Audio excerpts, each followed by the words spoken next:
We are recording. Welcome to whatever number of Bible study this is. I always forget and have to look when I upload it. But we are looking at Kings, and actually First and Second Kings, which, like First and Second Samuel, were originally in the Hebrew Scriptures one book. And when the Hebrew Scriptures were translated into Greek, or what we now know as the Septuagint, they felt that the length of the writing was too long, and they divided it up into two sections. But we're going to tackle them. I thought last week, although we had, it was kind of a rush and we kind of had to jam some stuff in. I think just looking at them both as one sort of narrative is helpful. But there's a lot going on, and actually, I was thinking about it this week, how there was a little bit of a weird modular reprieve in the middle of sort of Joshua, and then moving into the Judges. It got kind of episodic or vignette-ish, and you kind of lost some of that, and you threw Ruth in there.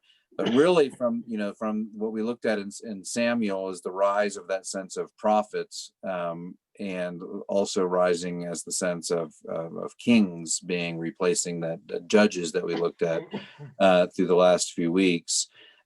This shifts it from really the beginning of a narrative that starts with sort of the beginning of David's kingdom and his rise to power, and sort of God shifting them again from that tribal place where they were operating as individual tribes throughout what the land was Canaan, but then Israel. But as they were operating those individual tribes, as they were unified and brought under a monarchy that is based, on heredity.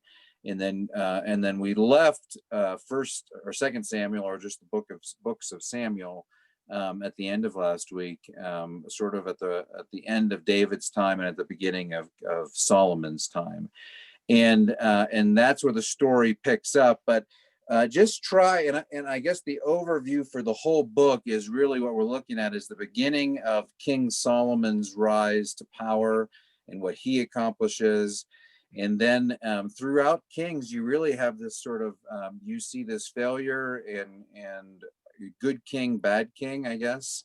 You could actually, if you trace, and in my Bible, I thought it was interesting. I'll just show you that. I'm not going to show you the chart because it's really probably not that interesting unless you're studying it. Even then, probably not. But you have this giant list of all these kings, and they don't put like thumbs up symbols and some thumb down symbols. I'll turn this light on so it's not so dark. You don't, is that too bright in the background? Maybe you got horrible lighting in this joint here. Maybe that's not good. Is that better? Which was better, A or B? This is better. Let's turn this or this. This is good. Is that better? Yeah. Okay. Yeah, if you can't see me and I look like a ghost, let me know. But you have this succession of kings that really take place over about a 400-year period. And so the books of First and Second Kings really take place, and they're really about the rise and fall and overlap of various kings. And I don't even know how many are on here. I think there are actually, what did I saw somewhere? It's about like 40 kings throughout a 400-year period, really through two kingdoms as well, the Northern Kingdom and the Southern Kingdom. And we're going to talk about that today. But what you had again was that movement from that tribal to ruled by judges, and everything was broken up, and different judges are ruling different lands and different areas. And again, you have a lot of intermingling there. And then it moves to this monarchy. So now we've entered into this time through Samuel where Israel is united. It's one team, and they have plans to build a temple. God's made a covenant with David, and that's kind of where Kings picks up, kind of at the end of King David's reign. And remember that King David really, started good in the first part of Second Samuel. You get the good stuff, and then starting in chapter 11, when it said, when the king, at a time when kings go off to war, David stayed at home. Enter the scene Bathsheba, and we kind of went through that quickly a couple weeks ago. And there was a sin there, and the part of the sin was not necessarily having Bathsheba, although that was there, I think. But the bigger sin was the trying to kill Uriah. But what's interesting about that narrative, and why that Bathsheba narrative is so important to the larger picture, is it is from Bathsheba that Solomon is born. And Solomon should really technically not have been the next in line for the throne. You know, we associate David, King Solomon, and what we get at the beginning of Kings is a little bit of the story of, and I'm not going to go too deep into it, but a little bit of the story between Bathsheba and King David to basically put Solomon as the successor for King David of the throne. And you have a little bit of, you have beginning some drama there, some death there, and things that are occur, and we'll talk about that in a few minutes. But the book as a whole, the books as a whole, they start with King David's death, and they really will go about 400 years, and they'll end with what is considered the fall of Jerusalem, or the destruction of Jerusalem, that leads to a period of exile. And so the larger movement of what was and really when you're talking about this, again, you're talking about the fall of Israel was 587 BC. So leading up to that, you're kind of looking at really from about 1000 BC up to about the 600 mark BC. That's, or really sort of, I guess, if you want to look at it from that 400-year mark, from about, yeah, I guess that's true. It'd be from 1000 to about 600. And then from really the Israelites were exiled from Jerusalem, and we're going to talk about that. And so the larger sort of, and I'm going to put up the whiteboard and I'll kind of draw this a little bit so you can see a visual of it. But the manner in which you think about the larger picture of Israel going from Egypt to the wilderness for 40 years, to crossing over the Jordan and going into this Canaan land, and then doing the tribal thing, and then all of a sudden realizing they needed to be united, and uniting the sort of central power of all of Israel in Jerusalem.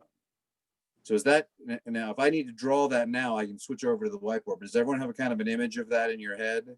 Like, is Jerusalem is the powerful place, the monarchy is established there. David's in great relationship with God. All things aren't going great for him, but things, and he's not allowed, because he shed so much blood unfaithfully, that he's not allowed to enter, build the temple. But Solomon gets that task.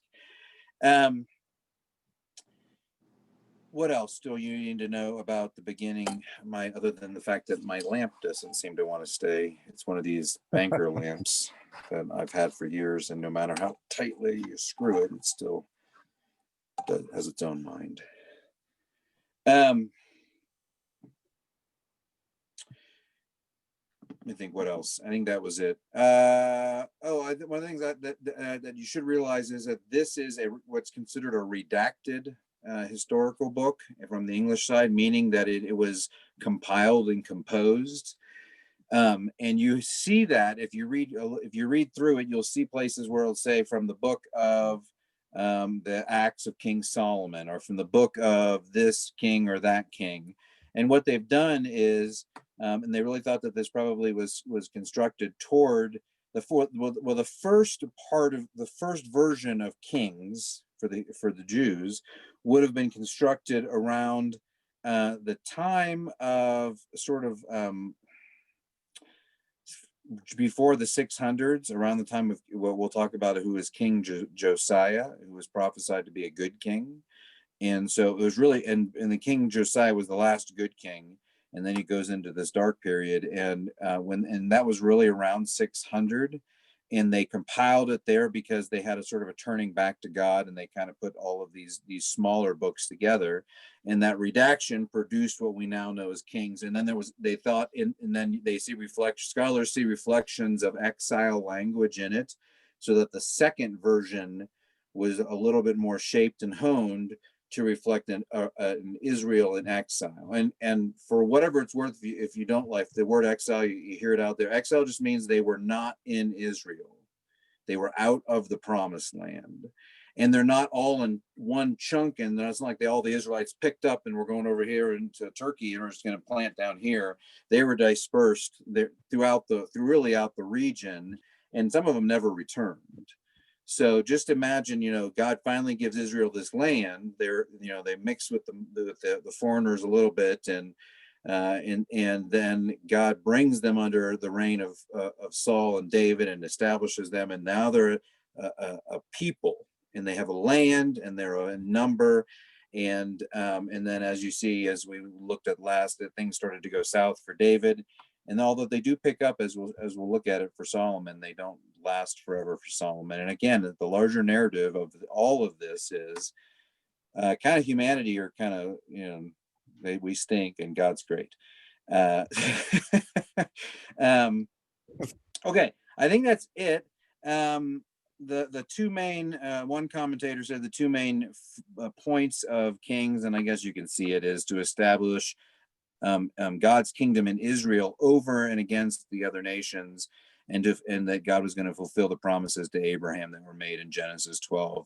And you see these sort of returning to these promises and returning to this sense of making this kingdom. And you see that really in the first half of Kings, or Kings, the first part of Kings rather than the second. Any larger questions before we just jump into it?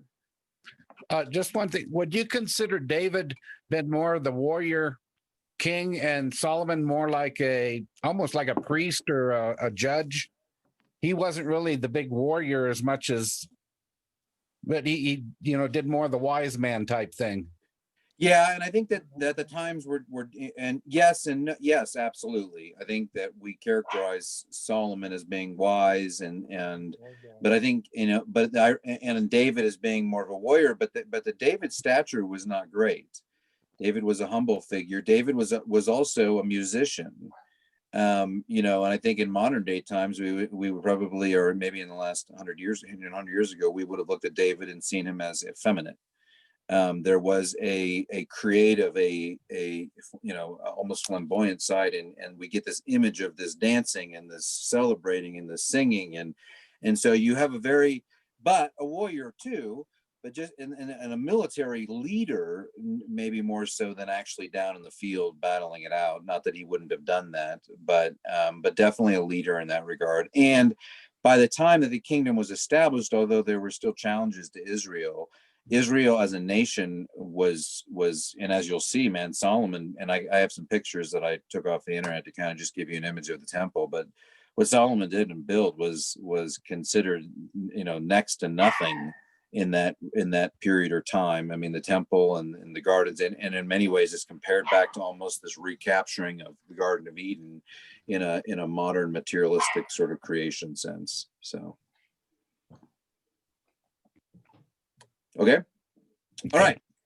Well, if you have your Bibles with you, I'm going to walk through and point out a few things, and there are a few things that I want to just we will turn to read. But in general, again, First Kings is really just the whole book is really about the rise and the fall of kings, and also the solidification of the role of prophets in relationship to those kings. Because those kings came through various means, the prophets all of a sudden took a much stronger role. And we see that in Kings of relationship. They're the ones who are directing. They become the sort of speaking on God's behalf. They become the covenant keepers. They're making sure that the kings, and when the kings aren't keeping the covenants with God, they're calling the kings to task on that. What else? Calling out idolatry. One of the biggest themes of Kings, there's the bad kings always are introducing the idols or gods from other nations into the house of Israel, or into the rituals of Israel. So those prophets then call people to repentance and to rid themselves of idols. So there is this strong relationship between the kings and the prophets that are throughout.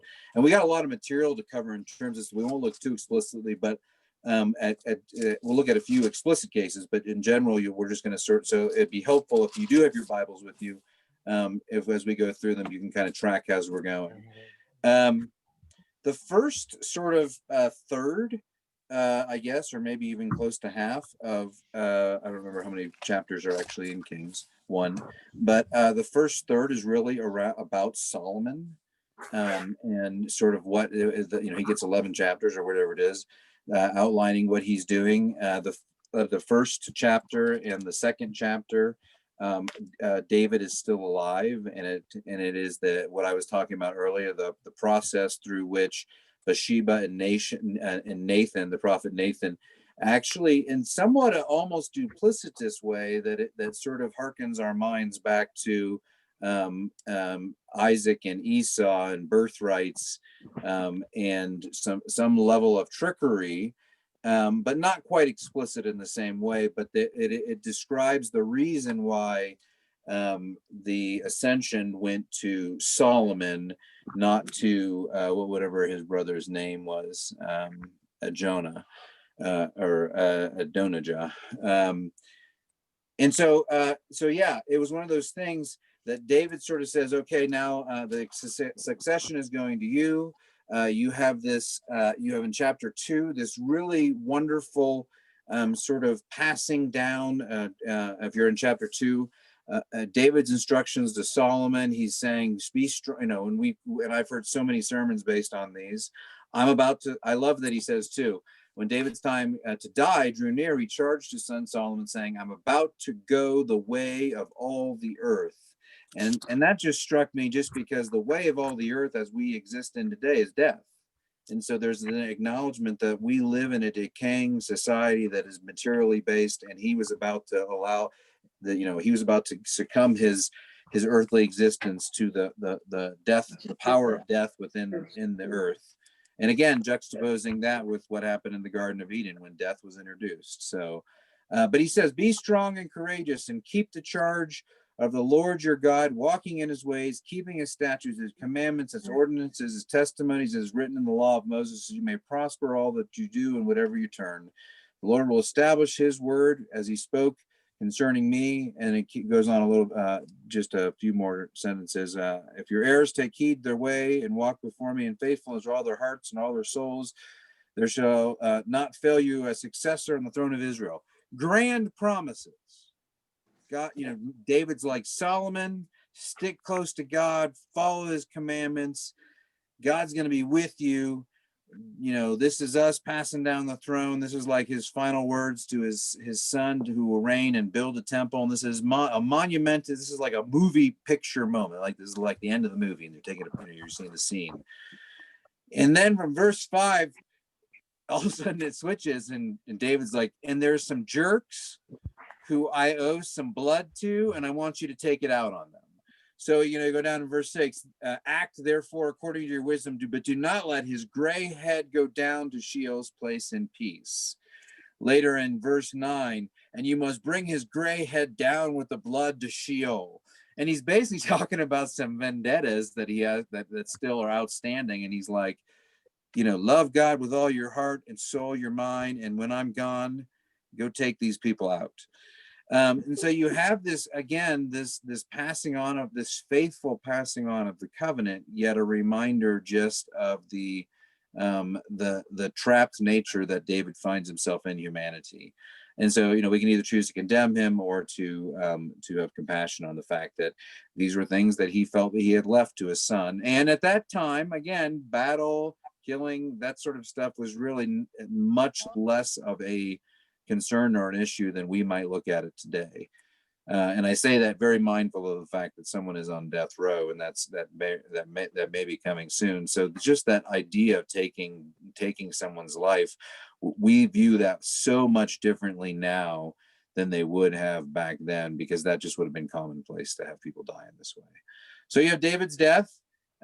Solomon then begins to consolidate the kingdoms in his reign and is sort of gathering folks together, preparing for what he's going to do. In chapter 3, you have you have the beginning of actually Solomon. You have a little bit of foreshadowing of what's going to happen to Solomon's reign, but as he establishes his kingdom, you have this sense, and he asks for wisdom, and you have this sort of beginning of how he's come to being. But on chapter 3, it's really interesting. He says Solomon made marriage alliances with Pharaoh the king of Egypt, and took Pharaoh's daughter and brought her to the city of David until he'd finished building his own house and the house of the Lord and the walls of Jerusalem. And the people were sacrificing in high places, however, because no one had a house yet been built for the name of the Lord. So there was a sense that that Solomon was already violating the very things that God had told him not to do, and marrying or intermingling with other people was not something they were meant to do. So even in the highest power, you have this king, and again, it was because one of the main themes that run through Kings are these other gods or these other kings worship these other gods, and when Solomon marries into them, and this will eventually be his downfall, he is bringing other religions, other belief systems into the house of Israel and diluting this sense of understanding of who God is, as the God of as the one true God and the God of Israel. Yeah, Jim, go. You got to unmute that. What if he was so wise? Why did he do it? He's still sinner, man. Yeah. You know, Is I mean, there honestly, any- when you get into, I mean, he was extravagant too, when you get into what he built, but Yeah. he had, I mean, I think at one place I was looking, I don't even know if I didn't count them. You know, he had over 1,000 wives and concubines. So, I mean, you know, there's a sense of greed, there's a sense of power, there's a sense of, and these were political. I mean, you know, and again, I think that the puritanical sexual ideals that have been brought over, you know, over the last few centuries have shaped our understanding of sexuality in a way that would not have been understood in the same way in this time and place. So the first thing we can't do is presuppose our understanding of sexual relationships onto this era. It's unfair to do that. But you take it as, you know, it wasn't uncommon to have multiple wives back then, and because women were still viewed in some sense as property.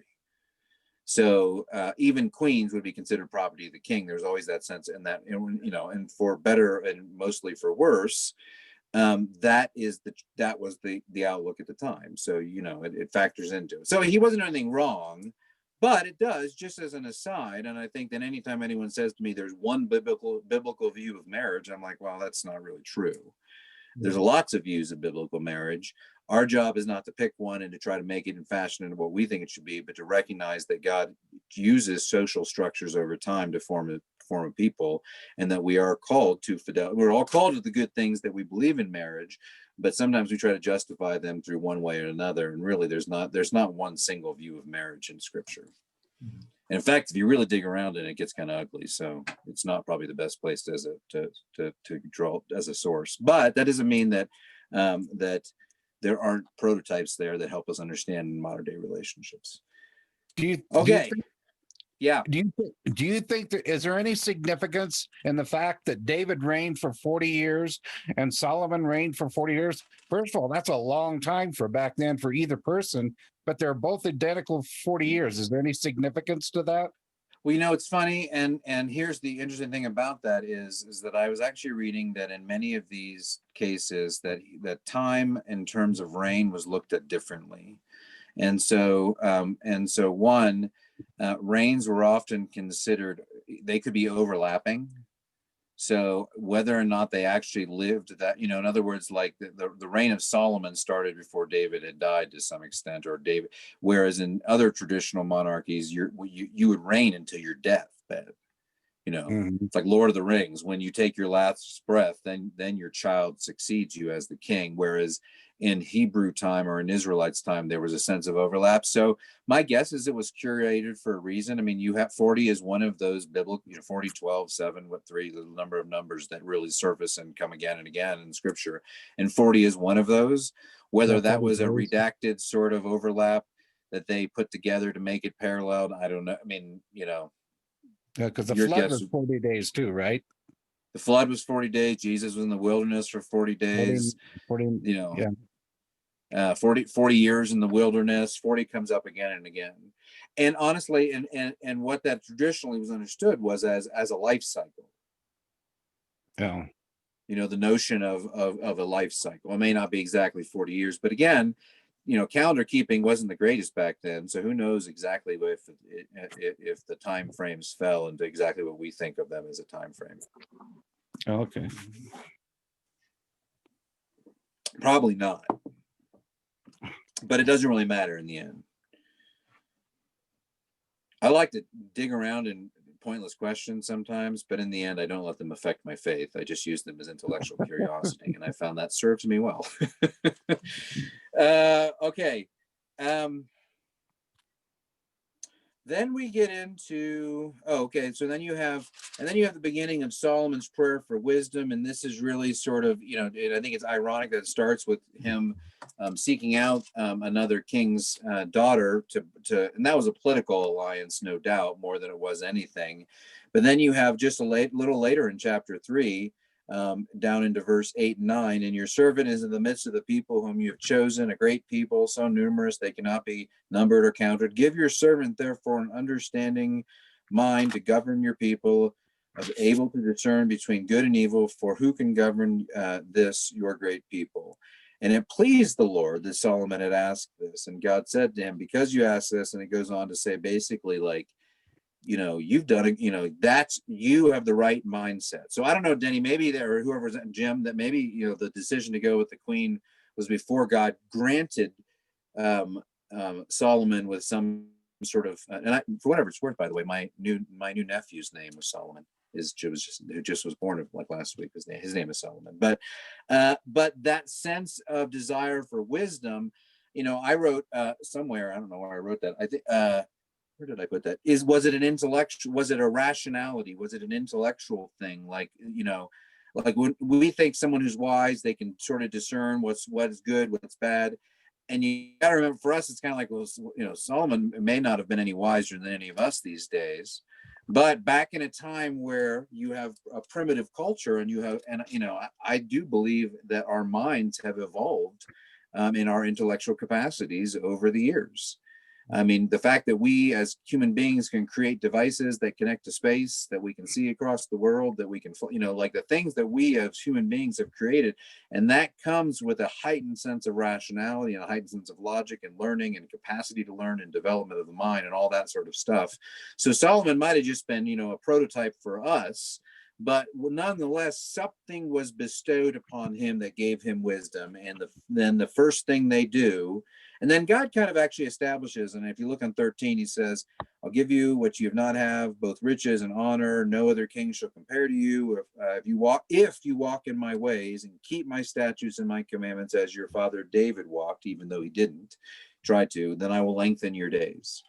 And so there's this sense of his kingdom being established and having some longevity around it. And actually, I was reading that he built the temple in about 7 years. So obviously, just even the architectural structure of this thing was fascinating and amazing. But so at the second part of chapter 3, you have the slicing of the baby narrative, or the two mothers who come, and that sort of was probably placed there to demonstrate this sense of wisdom beyond. I think he was he was gambling at that point. He was like, let's just try something and hopefully that it works. So he establishes himself. You see in 4 that you see some establishment of who he is, but in 4:20 it says Judah and Israel were as numerous as the sands by the sea. They ate and drank and were happy. Solomon was sovereign over all the kingdoms from the Euphrates, meaning the Far East, to the land of the Philistines. And again, you remember the Philistines ran down the coastal side of the Mediterranean to the border of Egypt, to that southern border where they crossed over at the Red Sea. They brought tribute and served Solomon all the days of his life. And so there's this sense that just this was the golden era time of what was happening. And you see the beginning of that. You see this sense of from 5 really until 5. And if you look at your titles, and I'm going to go back through this in a second and point out a few things, but Solomon builds the temple in 6, the furnishings of the temple in 7, Solomon's palace and other buildings.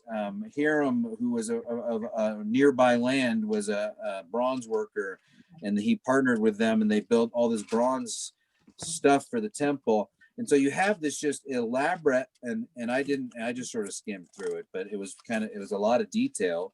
And and honestly, since the description of the temple, it is one of the most detailed descriptions of an architectural design that we have in Scripture. You have the ark, the actual floating ark that God gives Noah. You have the tabernacle and instructions there, and now you have this majestic temple, and this is where God's going to dwell with Israel, the Israelites.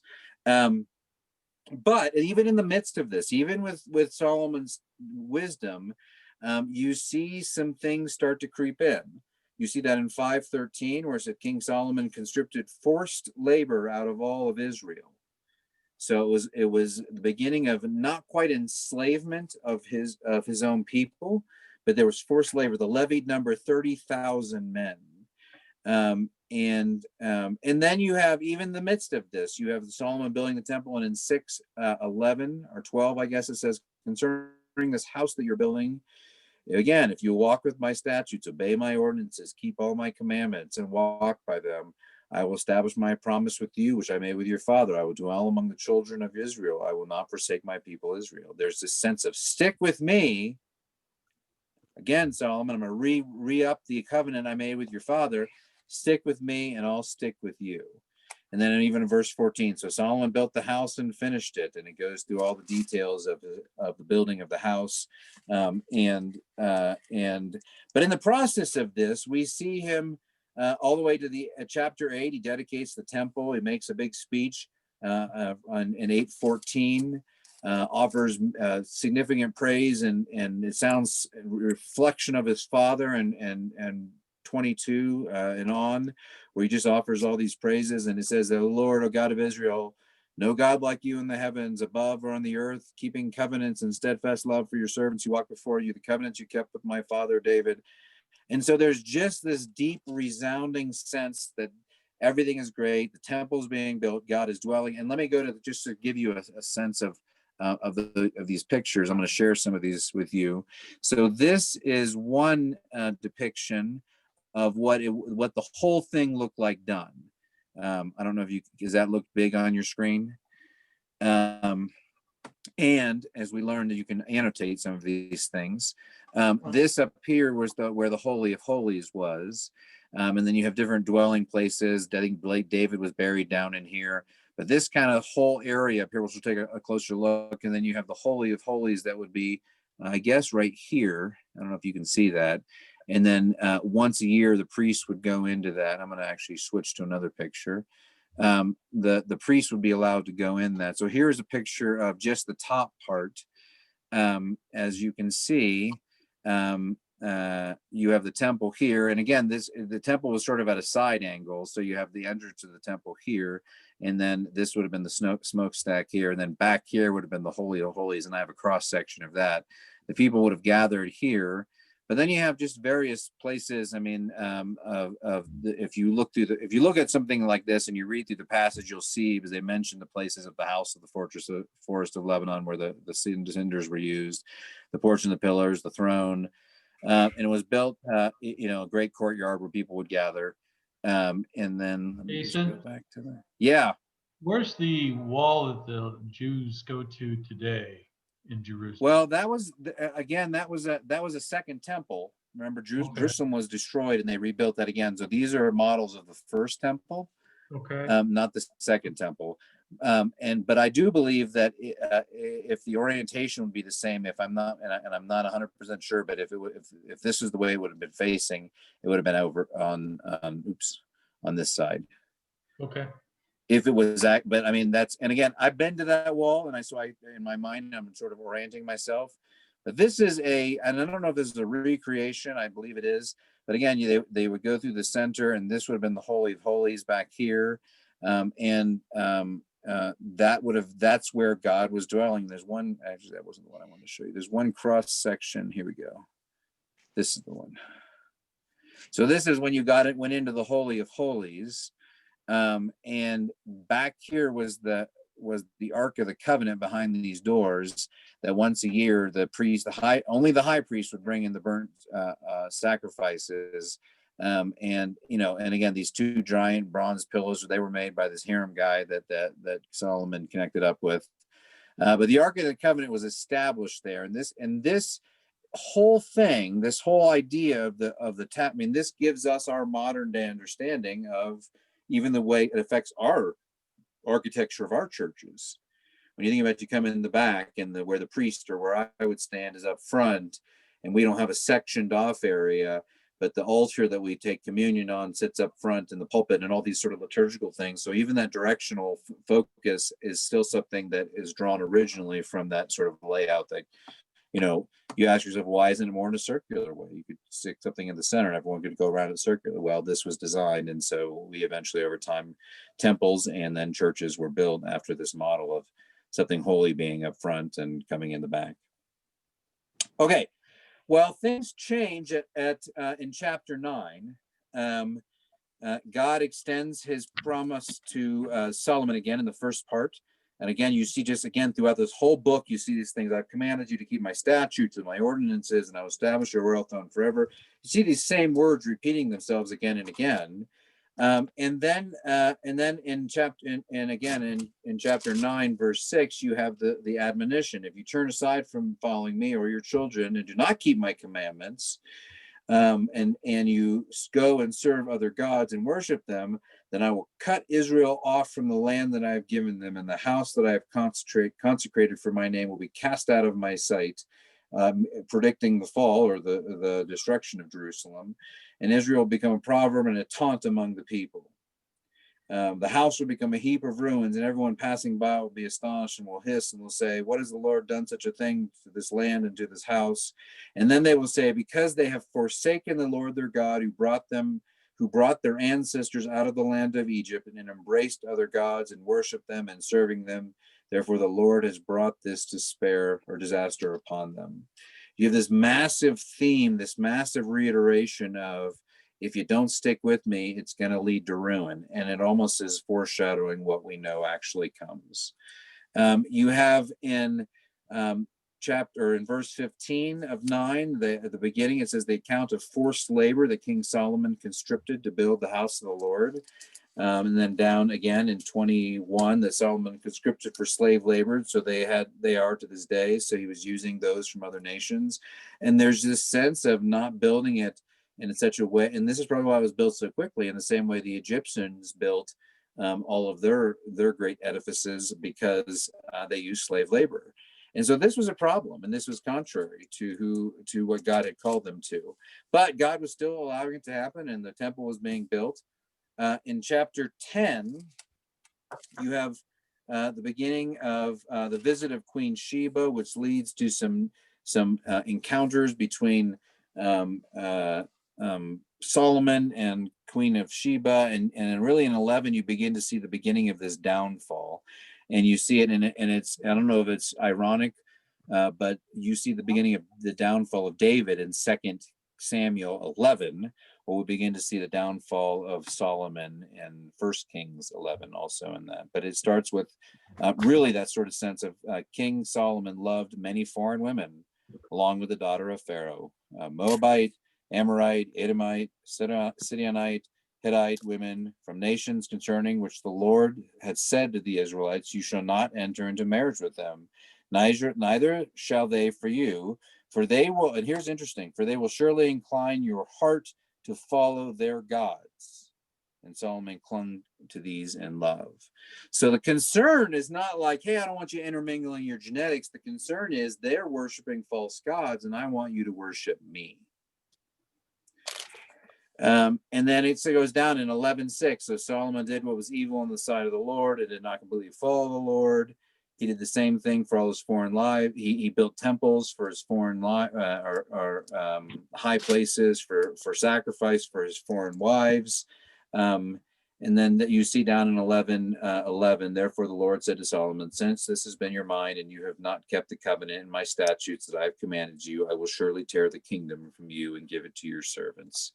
And then this begins this was the curse that Solomon received, and this begins the process that I'll just sort of go over broadly.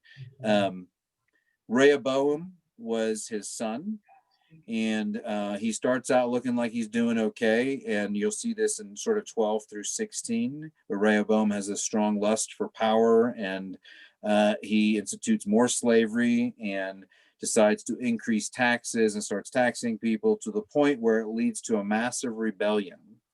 And you have Jeroboam, who rebels and basically takes Israelites north. And if you have, let me just take this up here and maybe I'll just show you. It might be easier to whiteboard it. And so if this is the Mediterranean Sea, I hope this is showing the way it should on your side. And then this is the Sea of Galilee or whatever, and Jerusalem's down here. Basically, you have the region that's down here that would lead south to almost where Egypt was, is called Judah. And the center of that was Jerusalem. Jerusalem. And this is where Rehoboam was governing all of Israel, which kind of extended up here. But when this guy Jeroboam basically broke off and rebelled against Rehoboam, he established a northern kingdom that was known as Israel. And this was basically all the other 11 tribes all moved up in this area. And so there was this, and so you had 11 tribes, or really maybe 10 and a half, because you had Benjamin and you still had Judah still down in the south, where Judah and Israel was, and this is where modern day Jerusalem is. So now it's all called Israel, but this is where Judah is. The kingdom of Judah is where King David and King Solomon and Rehoboam all followed in that path, but Jeroboam took the people up here. And that's just an important visual for you to hold on to, because what happened was Samaria was established as the capital of the northern kingdom of Israel. And Jeroboam established 2 golden calves in the towns of Bethel and Dan, and basically said to all the tribes that were in northern, in this northern kingdom in Israel, said, you don't have to go to Jerusalem anymore to worship where the covenant is, or the Ark of the Covenant is, and the temple is. You can worship in these 2 cities, and I'm giving you this calf. And so there was this incorporation of other world perspective, other foreign views, other gods into the northern kingdom that pretty much set the northern kingdom on a series of about 20 kings that were largely considered evil. The southern kingdom had, they said 12, I read that they had 12 kings that were considered evil and 8 that were considered good. So in a series of the northern and southern kingdoms, over a period of this book, you have about 40 kings, only 8 of which were really good, and 20 in the north were just pretty much rotten through all the way along. But this was the major split that happened. So when you think about Samaria as being the capital of the northern kingdom that is interspersed, and now all of a sudden jump to the New Testament and think of the Good Samaritan and the way the Israelites who lived around Jerusalem felt about the Samaritans who were from the northern region, there was this long-standing, going back some 600 years to this break in Israel where all the tribes went north in a rebellion, and only those 2 tribes in the south, Benjamin and Judah, remained faithful to that original Davidic line that brought forth Jesus. So again, more power in the north. And what happens is, we'll see as this goes on, is eventually they both get conquered and they are spread. So I'm going to stop there for a second, because now we're going to move into the section where the prophets come on the scene. So let's take a breath there and ask if there's any questions.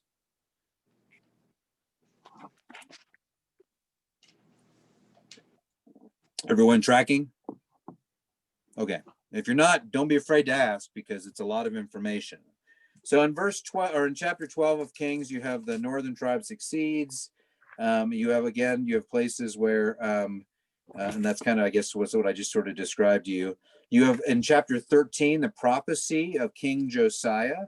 It says, while Jeroboam, again, being the northern king, was standing by the altar to offer incense, a man of God came out of Judah by the word, and this is a prophet. This is the introduction of this strong, different prototype of a prophet too. A prophet like Nathan and the prophet, or Samuel as a prophet, they guided. These are prophets that are here to correct kings, and become the mouthpiece for God. The word of the Lord to Bethel, and proclaimed against the altar by the word of the Lord, and said, O altar, altar, thus says the Lord, a son shall be born to the house of David, Josiah by name, and he shall sacrifice on you the priests of the high place, which offer incense, and the human bones shall be burnt on you. And so you go back into the King Josiah, and he basically returns southern Israel to God. But you have this prophecy that he's coming in the midst of all of these evil kings. And really what you have then, as you go 14, you have sort of the story of Jeroboam. Rehoboam reigns over Judah, kind of what I was just explaining, and you kind of go through then. And then of the 15s and 16s, it's like Asa reigns over Judah, alliance with Aram and Israel. Nadab reigns over Israel. Second dynasty, Baasha reigns over Israel. And you just have this, and basically you're just going through an up and down. Some of them are better than others. Some of them were evil on the side of the Lord. Some of them were not. Most of the ones in the north, again, were all of them, I guess, were. In the south, sometimes you see some godly kings that come through. And you really don't have a change until you have Ahab, who was a horrible king and one of the worst. And that's at the end of chapter 16. And then on the scene comes one of the major prophets that we know about, which is Elijah. So Elijah comes on the scene, and in 17 introduces him and where he comes from, and he's the new prophet, and he predicts a drought, and then he performs some miracles. He does the oil miracle with the widow and makes sure that the oil continues on and are fed. He raises a child from the dead in 17, and again, in the construction and the redaction of this book, those editors would have been concerned about establishing him. So both with Elijah and with Elisha, you see the establishment of miracles. And Elisha actually apparently had 14. They attribute 7 to Elijah. So there's a sense of, what's interesting about that is Elisha actually asks for a double portion of what Elijah had in terms of God's spirit. And so you get a double account of miracles. Now, whether that matters or not, I don't know, but it's interesting. Elijah gives a message to Ahab and basically says, straighten things up. Ahab with his wife Jezebel. You have a challenge of the Israelite God versus Baal. And this is, I remember as a child, as in Sunday school, learning about Baal, Baal. And you have that, I don't know if you remember that from Sunday school, or that challenge. It's the altar challenge, and fire was often used as a symbol of God's power, or lightning. And he says, okay, you worship Baal and call upon for fire. And then he's like, oh, toss water on mine and douse my altar with water, and thwart me in the best way you can. And we know the story that God then, lightning comes down and strikes and it goes on fire. But I just want to point out, this is probably my junior high boyish side of me that I'll let you see, but I do think it's funny that one of the commentators said in 18 verse 27, Elijah mocked them, saying, cry aloud, surely he, meaning Baal, is a god. Either he's meditating, or he has wandered away, or he's on a journey, or perhaps he's asleep and must be awakened. Well, apparently he has wandered away as a euphemism for using the facilities, or going to the lavatory, or using the restroom. So it was the sense of, maybe your God is off defecating. And so this was a pretty good jab that was being offered by Elijah. So he was a coarse fellow. I guess, you can grow up, but you always have a little bit of a junior high boy in you. And I think that's what he was drawing upon that. And then you have, Elijah, and here's the interesting thing is Elijah's still the prophet, but Elijah also has this dark side where at the end, just before the beginning of 19, you have Elijah who he wins the battle, and then he takes the prophets that were involved with Baal and kills them. And so Elijah, and it doesn't say he had them killed, it says he sees them, and Elijah brought them down to the Wadi Kishon, which is a river, and killed them there. So you have this again, a very different view of life and death, and killing and not killing. You have Elijah fleeing from Jezebel and a plot that they had for him. Elijah meets God at Horeb, which again, Horeb is Mount Sinai. It's used in different languages and depending on where you're reading. Elisha comes on the scene in chapter 19. And then you have a continued sort of battle with Ahab and Jezebel. And there's and you have a couple battles in the midst of that. And really gets all to the point where really it comes to chapter 21, and you have Naboth's vineyard. I don't know if you ever remember reading about this, but basically Jezebel's trying to, and King Ahab are trying to get Naboth's vineyard, and he won't let him have it, and they don't like it. So they basically kill him, and then they try to take over the vineyard. And then basically at that point, Elijah's had it with Ahab as a king. And God basically delivers a message to him that we find in 21:20. Ahab says to Elijah, have you found me, O my enemy? And he answered, I have found you, because you have sold yourself to do what is evil in the sight of the Lord. I will bring disaster on you. I will consume you. I will cut you off from Ahab every male, bond or free in Israel. And I'll make your house like the house of Jeroboam of Nebat and the house of Baasha of Ijah, because you have provoked me to anger and caused Israel to sin. And also concerning Jezebel, the Lord, so the dog shall eat Jezebel within the boundaries of Jezreel. And then what's interesting about all of this, as God's pronouncing all of this misfortune, you have Ahab who repents. You have this king.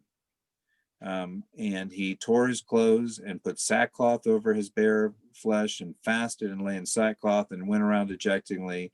And then the word of the Lord came to Elijah the Tishbite and said, have you seen how Ahab has humbled himself before me? Because he has humbled himself before me, I will not bring disaster on him all his days, but not in his son's days. But in his son's days, I'll bring disaster on his house.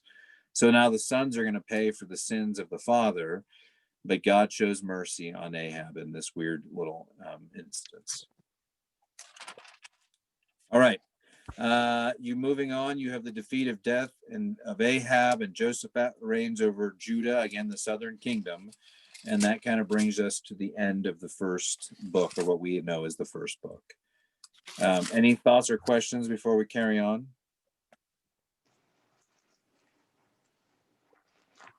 A lot of material. It is a lot. And that's the thing. Some of this, and honestly, I don't know. I mean, if I were you and you really wanted to kind of digest some of it, I would just get online and read a summary or watch a video, or you're going to get some of that, like, in other words, like revisit the material and just, or flip through it. And some of it, because you really, again, you don't need to know the ins and outs.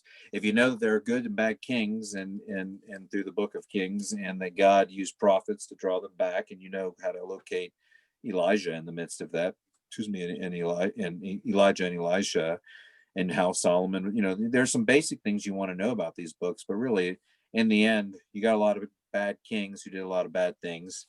And most of the sins that they have are really worshiping other gods. There's also, and there's some child sacrifice in there and male prostitution for altar purposes. But beyond that, I mean, there is, it's the same story. Humans kind of keep messing up, and God keeps, protecting them and renewing them. So you have the beginning of that. Yeah. So really, for about 80 years, the kingdom was strong, and then after that, it never regained its power? Yeah. Okay. Here may be one of those insignificant questions. What is the significance of the dogs licking the blood? Because it said when Ahab died, the dogs licked his blood and cleaned his armor. What is the significance of? You always hear about the dogs licking the blood. What's the significance of that? Well, one, they didn't view dogs in high regard like we do. They wouldn't be like, "Hey, let's spend $2,000 on a dog's vet bill or something, whatever." Dogs were sort of domesticated beasts that hung around the fringe, and yeah, kings and emperors would have had them, and they would have been domesticated in some sense, but probably not in the same. If you've ever read anything about the evolution of dogs, they too have come through a process of building relationships and trust over generation to generation. And obviously the dogs that like you the most are the ones who hang out, and then and over time, breeding and everything, you begin to have those traits evolve with you. But my guess is, and I remember reading that thinking the same thing, and I didn't dig too deeply in that, but if I had to take a guess, I would say that maybe they fed. There was a sense of the dogs it wasn't just licking of blood. It was like the dogs ate their dead bodies. So was it in disrespect though of the king, or? Yeah, I mean, to feed a king to wild dogs and feral dogs would seem kind of disrespectful to me. That's what I was thinking. Yeah, good or not bad, exactly it just seems kind of like I love you very much. Here, eat them, Fred. Yeah, well, it's kind of like, I mean, it's like Jabba the Hutt in Star Wars, where they throw them down to that big thing in the basement. Yeah. All right, chapter 2 of Second Kings. You get Elijah's ascension into heaven, and the fiery chariot, and then you get Elisha succeeding him. Again, you have, and I'm just going to sort of gloss over some of this. you have basically a number of again, a number of miracles establishing Elisha's role as a prophet. And you have some of Israel's history in there, but Elisha and the widow's oil comes up again. Now Elisha amazingly does a similar sort of thing, raises a child from the dead, purifies a pot of stew, feeds other people, heals Naaman. So there are all these miracles that are sort of accredited to the miracle of the axe head in chapter 6, and that kind of ends it there. But you have this sort of sense of they're establishing Elisha as this sort of double portion prophet because he's doing more miracles. And again, we probably don't really have time to get too deeply or really at all into Elisha, because really what I want to do is swing around at the beginning of this, and what you have or the beginning of the exile in chapter 9. You have the beginning of the anointing of Jehu, and Jehu leads in a revolution and really seeks to destroy everything that Ahab has established. And you have Jezebel's death in that. You really have a death after death of political leader, and one person's killing another. And if you follow the train of thought, it's kind of like Zedekiah is killed by Shalom, and Shalom is killed by Menachem, and it just keeps sort of going on. And so there's murder after murder. And again, those who are putting this all together are trying to demonstrate that during a time of kings that were ruled by evil kings, it's just calamity after calamity. But what happens, all of this, is the weakening of these kings and these revolts and these rebellions and these death of political leaders all leads to the weakening of a political system, in particular in Israel, the northern kingdom. And that is in chapter 17, if you want to jump ahead. And these are all things that basically, if you go through all of the 10, 11, 12, it's basically all the bad things that are happening. The death of this person, the death of that person, the rise of this king, and then all the way into 13, you eventually have the death of Elisha. Jeroboam comes, sits in again. That's where some of those names are: Menachem, Pekah, Pekah. It reigns. There's just again that mirroring that first part, this sort of chronology of these people who are reigning, and they tried their best to put those in some sort of overlapping sense, so you understand just that how this was actually happening. And this all sort of climaxes, all of this disobedience, all this sort of evil kingship, climaxes in verse 17 or in chapter 17, when you have a Assyrian takeover of the northern king, and Syria is conquered and Israel scatters throughout the region. And this is again, looked at from the 50,000 foot perspective, God brought them through the wilderness, established them as a people, gave them the land of the Canaanites, gave them everything they needed there. All they had to do was listen and obey, but no, they didn't, and they started to intermingle their marriages. And then they started worshiping foreign gods. And then again, the whole notion of the idea of turning to God and following his statutes is not to follow the customs or religious practices of other kingdoms. But when Solomon and successive kings began to intermix other cultures into that rule, and began to worship those, and even as Solomon did build temples to those, you see that disobedience coming through the whole thing. And really kind of that's the demise of all of what happened in the northern kingdom is kind of summarized in that chapter 18 or 19. And then in chapter 17, and then Assyria resettles Samaria, meaning again that's the capital city. Hezekiah reigns over, and then it goes from 18. And that's the interesting thing. 17 ends, and actually 17 ends with a little sort of prophetic reflection where it talks about Israel's idolatry, their injustice, their unfaithfulness of the covenant, and it kind of reflects on this is how you got here. But that larger picture is, wow, these were a united people at one point. This was God, they had it, they were set up good, but because they couldn't sort themselves out, because they couldn't trust their leadership, because they followed wrong kings, because they disobeyed, this sort of thing happened. So then the rest of the book, in 2 Kings, goes from 18 to 25, and this is about the southern kingdom where Jerusalem was located. Remember that bottom half that's closer to Egypt, and it had that dividing line just above the Sea of Galilee. Well, the southern kingdom is in Judah, and you have Hezekiah, who was a good king, and he trusted God to beat the Assyrians, and they conquered the Assyrians, and they were free from that. And then, and that's in 18 through 20. You have sort of King Hezekiah's reign, and he's a great king, and really is looked at in terms of Israel's memory as being someone who was good.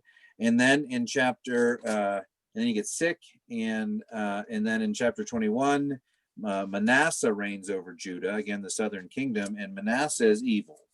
He brings back worship of idols in the temple. He brings back child sacrifice. He doesn't listen to the prophets. And you have this sort of what Manasseh is considered one of the most evil kings in all of Israel. And so you have this sort of season in between Hezekiah and where Manasseh is sort of leading the people away.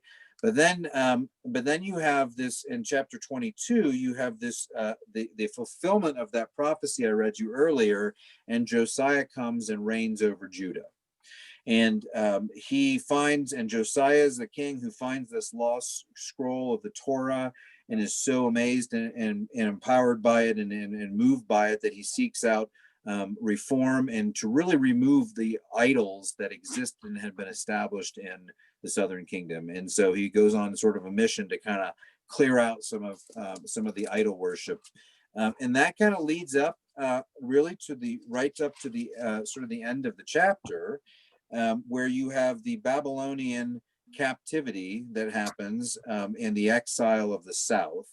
And you see that in 24 and in 25, the capture of Jerusalem and the fall and the captivity. And then right there at the end in 25 verses 27 through 30, the very last part, it ends the whole book in saying, in the 37th year of the exile of King Jehoiakim of Judah, in the 12th month, on the 27th day of the month, King, I don't even know how to say it, that evil Mechadorach of Babylon, in the year that began to reign, released King Jehoiakim of Judah from prison. He spoke kindly to him and gave him a seat at the other seats of the kings who were with him in Babylon. So Jehoiakim put aside his prison clothes, and every day of his life he dined regularly with the king's presence. So you have this promise right there at the end that Israel isn't totally out up the creek. Like, it's kind of like you go from the beginning where this great temple is being built and God's blessing Solomon, and then it ends with like this destruction, and then now the north, you have the split, and the northern kingdom is dispersed, and now the southern kingdom has northern kingdom has an Assyrian conquering and occupation and exile, and the southern kingdom has a Babylonian one that coming from the east. And so you have all of Israel not in the land that they were called to, but there's this promise at the end in the last 3 verses that says, hey, you know what? God is even showing favor to King Jehoiakim with the Babylon emperor to allow him to actually, and the king to allow him to actually be in the presence of that and reestablishing. And that's where the book ends and picks up in 2nd Chronicles, which we'll do next week. 1st and 2nd Chronicles. So. Yeah, no kidding. I know there's a lot of talking. Sometimes it's like but all right. So what questions do you have? Again, there's a lot of detail in these books, and you can go through them. You'd probably have to read 5 or 6 chapters a day, but in a week you could sort of plow through them. It'll all, some of it's more interesting than others. But Jason, this is Bruce. Well, it's historical, but what is the message? For instance, what is the message that the Jewish religion would take from those books, or anybody that was searching for, I guess, the lesson, the message? It all just seems like a chronological history for those books. It is. It's we call it a Deuteronomic history, and it really focuses on the development of the people. And I'm glad you brought that up, because it's an interesting way. Again, I'll reiterate that Jews view their holy scriptures differently than Christians do. We often hold the Christian, we think everything that comes out of scripture ought to be for some lesson or some moral or some application. And I'm constantly in battle with people about it. Not everything in scripture is applicable to our everyday lives. This is about the identity of Israel. And so as Israel looks back at their holy seasons, and they look back during this time of the establishment, they see a God who is faithful, but they also see a God that's still going to allow punishment to happen. And so this is a reminder of their journey of up and down, good and bad, not, and again, throughout all of the, from the very first covenant that God made with humanity, if you comb through the scriptures, you'll just see this constant theme of be faithful to God and God will be faithful to you. Disobey God, turn away from God, and the curses that follow on the earthly, in terms of the consequences will come as well, and God will allow this to happen. God may not take his love away from you. God will still sustain this project, but he's going to allow some of the bad stuff that you bring upon yourself to occur. And if for Israel or modern day Israel, I can't really speak on modern day Israel, but, in sort of early and ancient Near East Israel, that idea of establishing who they were as a people, these are all sort of those building blocks to let them know what their people have gone through. So it's kind of like if we as American citizens, not that we were ethnically combined, but, if we had a traditional holiday or a traditional season in our lives each year, we went back through and revisited the journey that we came and established this nation. Why? Because when you're aware of what's happened and where you came from, it gives you insight to who you are and the direction you're going. And that's one of the challenges that we have, even in Christianity as a whole. So many, and across the board, Orthodox will go back again to like first millennia. Roman Catholics go back to prior to the maybe the medieval period. Protestants go back to the Reformation. Pentecostals go back to Azusa Street. You have all the, the Methodists go back to the Great Awakening. We all go back to these periods where we want to sort of say this is where we had our moments of realization, forgetting the fact that we all have built our understanding and faith and confessions on 2,000 years of faith seekers who journeyed before us, leading back to time when Christ was on the earth. Yeah, Karen. I read this and I noticed, I think that important for us, I think, and for the Jews, is the fact that the kingdom of Judah was always the ancestors of David, who were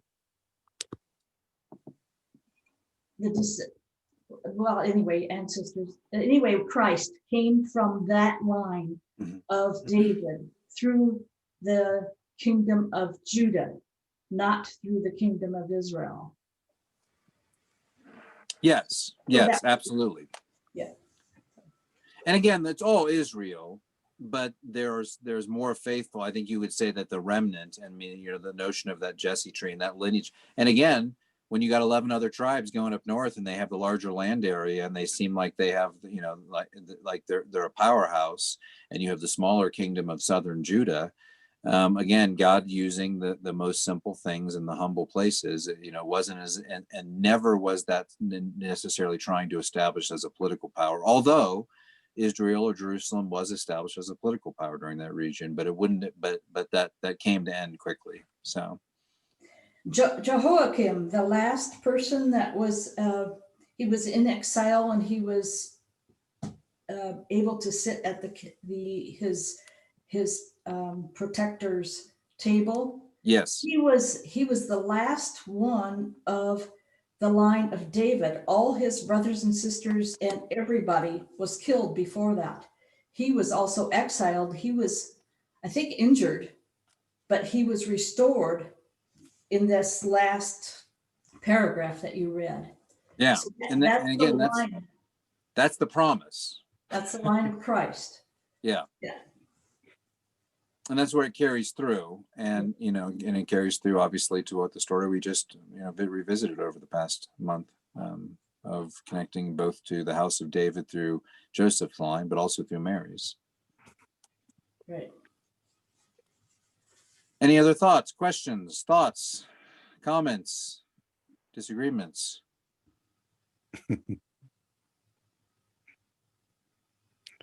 Well, that is the book of Kings, or the books of First and Second Kings. I think it's helpful to look at them as one narrative. Again, the important thing for me as we've made this journey through all of this is really to track just that larger narrative. And honestly, when you sort of, and I was realizing this as you look at all of this, it kind of demystifies a little bit that notion that all these different pockets of scripture, it is up to this point, other than Ruth, we've had kind of a chronological narrative that has moved through this establishment of Israel. And now we're actually moving into this period where we have the prophets, And then what's going to happen is you're going to lose some of that chronological sense. We'll have some wisdom books in there, and we'll have some books of the prophets, and that will deal with different times. But we'll try to piece that into terms of a lot of that happened during the exile, and then you do have eventually the rebuilding of the second king of the second temple and the reestablishment. But we're kind of at a place in this point where we're leaving tonight. We're about 600 BC. So just sort of think back to this is about 600 years before Christ was on the scene, just in terms of Rome take over Israel. What is that? When did Rome conquer the Israelites? To be honest with you, I'm not even sure about those dates. I'm not the best historian in that regard. Well, it Danny, seems do like you the- know? Does anyone else I'm know? trying to think. Yeah, I can't think of that. It just seems longer. The kings, they said that was only like 400 years. It seems a lot longer with all those people. But to me, it does. It kind of. We're talking about the lineage of Christ. It's not exactly a glorious lineage. No, it's not. But that's God using broken people to redeem the world. Yeah. Jason, 63 BCE, so it'd be 63 years before the birth of Christ. There you go. Thank you. Thanks. When So, and I'm sure there were Go political ahead. forces that led up to that too. So, hopefully we'll get that when we get to the intertestamental period. Sorry, go on. Just historically, the name Pompey, it was the Roman general Pompey that conquered Syria and then Jerusalem. So that name pops up obviously in a lot of different places historically. Yeah. So moving westward.